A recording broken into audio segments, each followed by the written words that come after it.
Chers internautes, nous vous saluons et nous vous souhaitons le bienvenu dans votre plateforme immobilière Cœur City Group. Comme vous le savez, toujours dans l'optique de vous donner des informations claires et précises dans le domaine immobilier et foncier. Actuellement, on est au niveau des services communaux de Dakar. Nous allons trouver un spécialiste et nous allons parler d'un thème bien précis par rapport au foncier. Alors à l'intérieur, nous allons continuer là-bas le débat.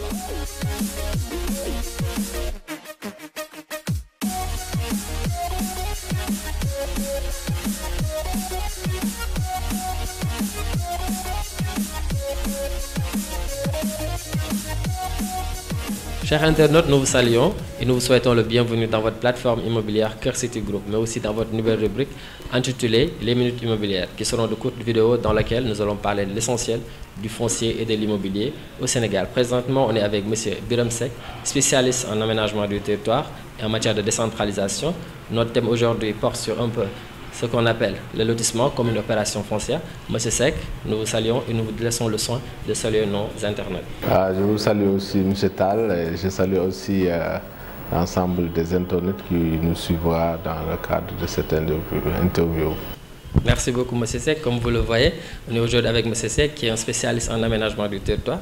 Nous voulons parler du lotissement. M. Seck, que doit être la pertinence du lotissement dans un pays en voie de développement comme le Sénégal? C'est ça que nous voulons demander en première question.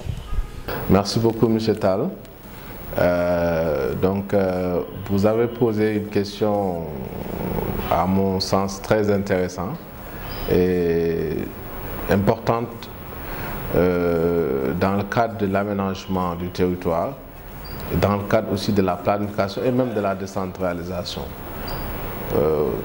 Quand vous parlez de lotissement dans un pays, vous êtes en train de parler du foncier, de l'espace, du territoire de façon globale, mais vous parlez de l'espace qui est délimité. C'est-à-dire que dans un lotissement, nous avons besoin d'avoir du foncier qui est disponible. Nous avons besoin d'avoir un titre de propriété. Nous avons aussi besoin d'avoir un numéro d'immatriculation cadastrale. Donc, la pertinence d'un lotissement dans un pays en voie de développement, le lotissement déjà permet à l'espace d'être organisé. Ça permet déjà qu'on ait un espace visible, c'est-à-dire dans le cadre par exemple de l'aménagement de l'espace, qu'on puisse identifier les différentes compositions de l'espace. Où est-ce qu'on va s'établir pour le logement? Où est-ce qu'on va s'établir pour les activités commerciales? Où est-ce que les routes vont passer? Où est-ce que l'éclairage? Où est-ce que le réseau va passer?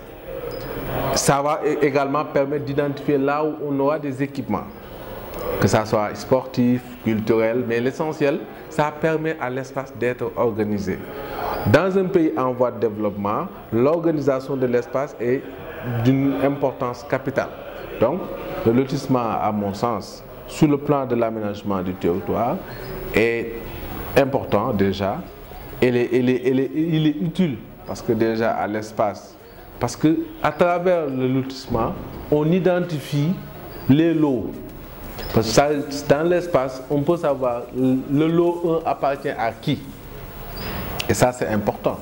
Ça permet déjà d'éviter les confusions, d'éviter les conflits fonciers et les litiges. Parce que si on connaît déjà la typologie de l'espace, des lots, on connaît leur immatriculation et leur affectation, mais on comprend un peu que la destination, en tout cas, de l'ensemble des composants de l'espace.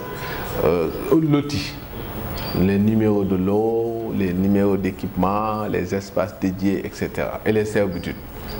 Donc c'est pertinent et ça permet quand même aux populations des pays émergentes ou sous-développées de savoir déjà que le foncier, ça s'organise.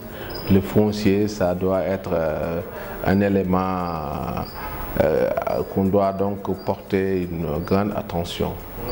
Surtout pour éviter les conflits. Surtout pour éviter les conflits. Donc si on vous entend bien, M. Seck, le lotissement permet tout simplement une organisation, mais une organisation qui est intelligente donc de l'espace. Donc ce que nous voulons savoir un peu, si on avance un peu par rapport au questionnaire, c'est par rapport au Sénégal, comment voyez-vous le lotissement au Sénégal? Bon, au Sénégal, il faut dire que le lotissement est organisé par le Code de l'urbanisme à travers la loi 2008-43 qui organise un peu le lotissement. Dans cette loi, il y a ce qu'on appelle un décret d'application. Parce que dans les lois qui organisent le foncier ou l'urbanisme, il y a toujours un décret d'application pour expliquer comment les procédures d'urbanisme doivent se passer. Quand vous regardez le décret 2009-1450 du 30 décembre 2009, à travers son article 145, le lotissement et la procédure est décrite. Qu'est-ce que c'est que le lotissement? Comment on doit le faire? Quelle est la procédure à suivre? Donc, au Sénégal, le corpus juridique permet déjà le lotissement. Donc, ça, c'est déjà réglementé. Je veux dire que c'est déjà prévu dans les textes qu'on doit lotir. On doit faire des lotissements au niveau du Sénégal. Maintenant, les gens, est-ce qu'ils suivent le lotissement? Bon, ça, quand même, ça pose un certain nombre de difficultés parce que ici, comment on gère le foncier? C'est ça qui détermine un peu comment on utilise le lotissement. Parce que si, par exemple, vous êtes dans un espace urbain qui est urbanisé à 90-95%, comme par exemple Dakar, le problème ne se pose pas du simple fait qu'il y a une immatriculation cadastrale. L'immatriculation, ça permet d'identifier les parcelles, leurs propriétaires et voilà leur destination. Alors maintenant, ça c'est une planification. Mais quand vous êtes dans les zones rurales, ces zones-là, le foncier n'est pas organisé. Dans les zones de terroir, le foncier n'est pas immatriculé. L'attribution, elle est faite par les autorités locales. C'est des affectations et des désaffectations. C'est-à-dire que là-bas, la loi précise que ce sont des terres qui appartiennent, qui sont détenues par l'État, gérées par l'État. Donc, ça n'appartient à personne. C'est des terres du domaine national. Donc, quand une parcelle est située dans le domaine national, elle n'est pas versée dans le domaine de l'État, le domaine privé de l'État. Elle n'est pas immatriculée au nom d'une personne. Il est difficile de faire un lotissement. Et par conséquent, ce qui se passe, c'est quoi? C'est des lotissements clandestins. Quelqu'un, on lui affecte une terre, il cultive la terre, il se le passe de génération en génération, il se lève un jour, il vend l'assiette et ensuite il appelle un géomètre pour faire un lotissement. Ça, c'est pas un lotissement. Donc, si on vous entend bien, M. Seck, par rapport au lotissement, il est un peu problématique au niveau des zones rurales, mais... Dans les zones urbaines, parfois, on peut quand même éviter un certain nombre de conflits parce qu'au moins, il y a une urbanisation. Maintenant, ce que nous voulons savoir, donc sur quelle assiette foncière devons-nous effectuer cette opération, mais aussi qui doit effectuer l'opération de lotissement? Est-ce un particulier? Est-ce l'État? Ou bien est-ce un promoteur immobilier? Ça dépendra. Ou bien même les collectivités locales. Voilà, l'opération de lotissement, on l'a dit, c'est une opération d'aménagement. C'est une opération qui vise aussi l'équipement. Hein. C'est un aménagement en vue de faire des équipements, des logements, ou en tout cas une division d'une assiette en lots, comme vous l'avez dit. Maintenant, cet aménagement-là, il doit se faire du moins, autant pour moi, sur une assiette foncière identifiable. Ça veut dire quoi? Qu'il doit y avoir une propriété. Donc, quand on parle de titre de propriété, on parle de cadastre. Donc, l'assiette qui doit porter le lotissement doit appartenir à une personne et doit être identifiée par le cadastre. par un numéro d'immatriculation cadastrale. Ça dépend de la personne. Si une personne... Ça peut être une personne privée comme ça peut être une personne publique, mais en tout cas, ça doit être identifié. Maintenant, la procédure, elle doit se faire à travers le ministère de l'urbanisme, chargé de l'urbanisme. Donc ça veut dire que vous avez votre assiette, vous voulez faire votre opération de lotissement, vous constituez un dossier. Un dossier, vous déposez ça au niveau du ministère de l'urbanisme. Le ministère de l'urbanisme va saisir les services compétents de l'État pour qu'ils donnent leur avis. Ces services compétents sont le cadastre, les domaines, la Sénélec ou la SONES ou la CNO. C'est les concessionnaires comme par exemple l'ONAS. C'est aussi, ça peut être même des services comme la Sonatel ou en tout cas là où peut passer un réseau, le ministère doit saisir ce service alors pour un avis technique.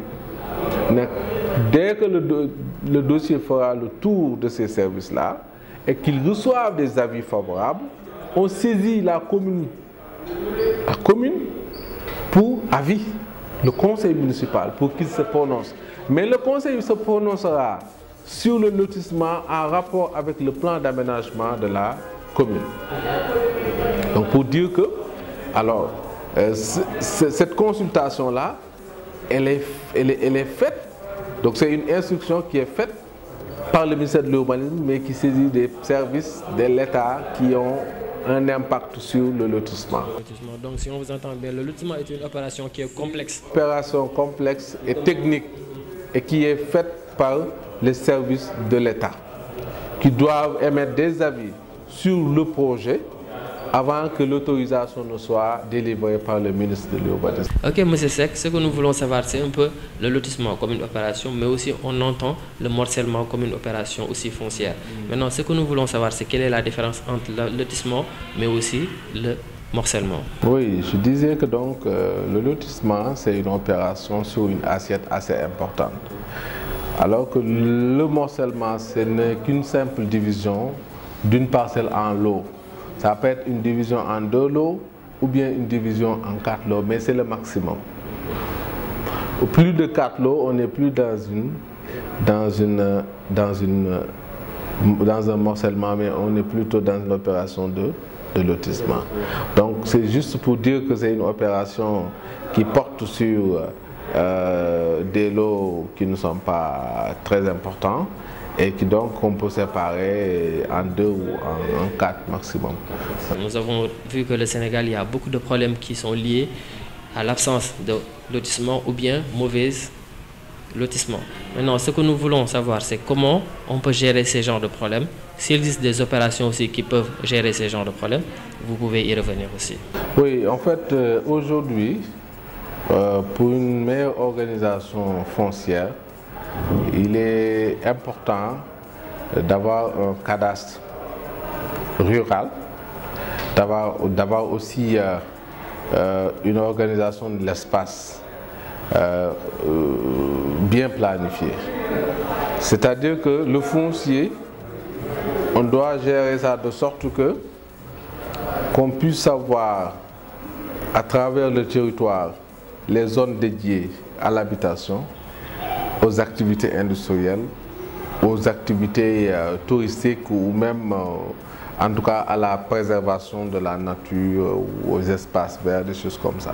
Mais cette organisation-là, elle doit se faire à travers les services du cadastre, des domaines et de la municipalité de façon globale, parce que c'est les différentes composantes de l'espace qui doivent définir à travers le plan de plan d'aménagement, s'il s'agit de communes, des espaces, ils doivent les définir de façon claire, de sorte qu'on peut identifier déjà les espaces. Et maintenant, quand on identifie les espaces et qu'on organise l'espace, on pourra maintenant permettre à tout un chacun, que ce soit l'État ou aux particuliers, de faire leurs opérations et que les services de l'État les accompagnent de sorte qu'ils puissent avoir des autorisations à faire ou à ne pas faire. Si on reprend un peu les propos de M. Seck, donc tous les problèmes relatifs au foncier au Sénégal est dû à une absence donc, de contrôle de l'autorité étatique, mais aussi donc, par rapport aux législations qui sont un peu obscures, donc qui ne sont pas claires. Donc M. Seck, donc, nous venons un peu au terme de notre émission, donc nous allons vous donner donc, la parole pour que vous fassiez donc, votre dernier mot, ou bien nous allons clôturer. Merci beaucoup M. Tal.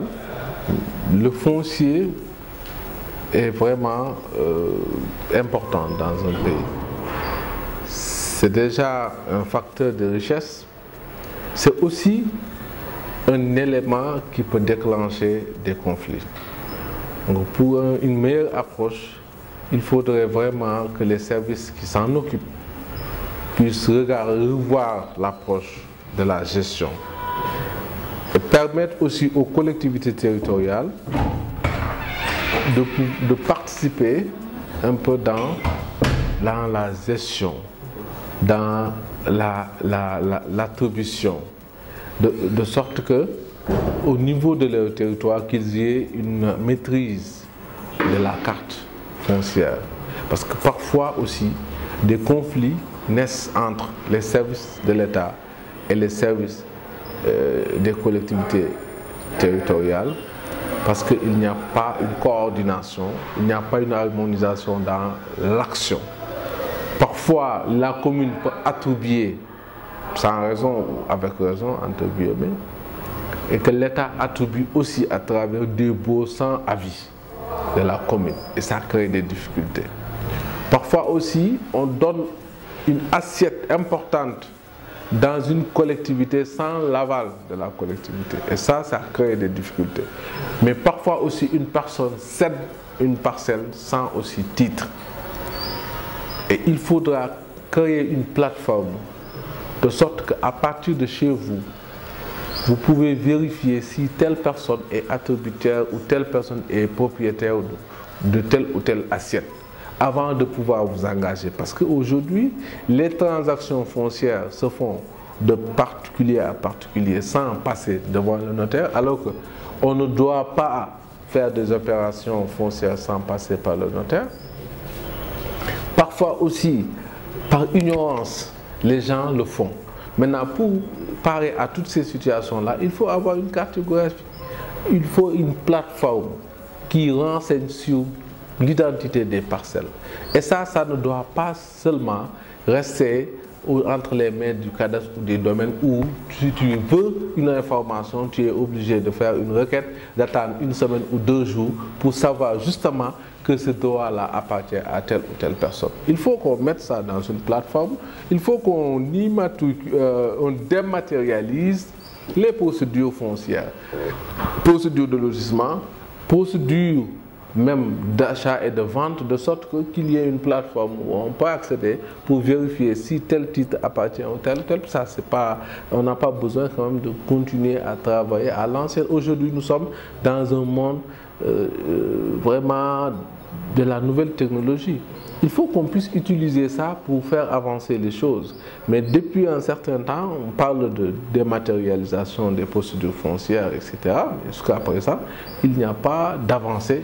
Et je crois qu'aujourd'hui, on devrait vraiment aller vers ça. De sorte qu'aujourd'hui, si une personne fait une opération, qu'on puisse dire que cette opération, elle est bonne ou elle est mauvaise, parce que justement, on a l'information et c'est une information partagée par tout le monde. Et sur le plan même de l'investissement, ça permet aux investisseurs de pouvoir déjà avoir l'information et de pouvoir savoir là où ils mettent les pieds. Ça, c'est important.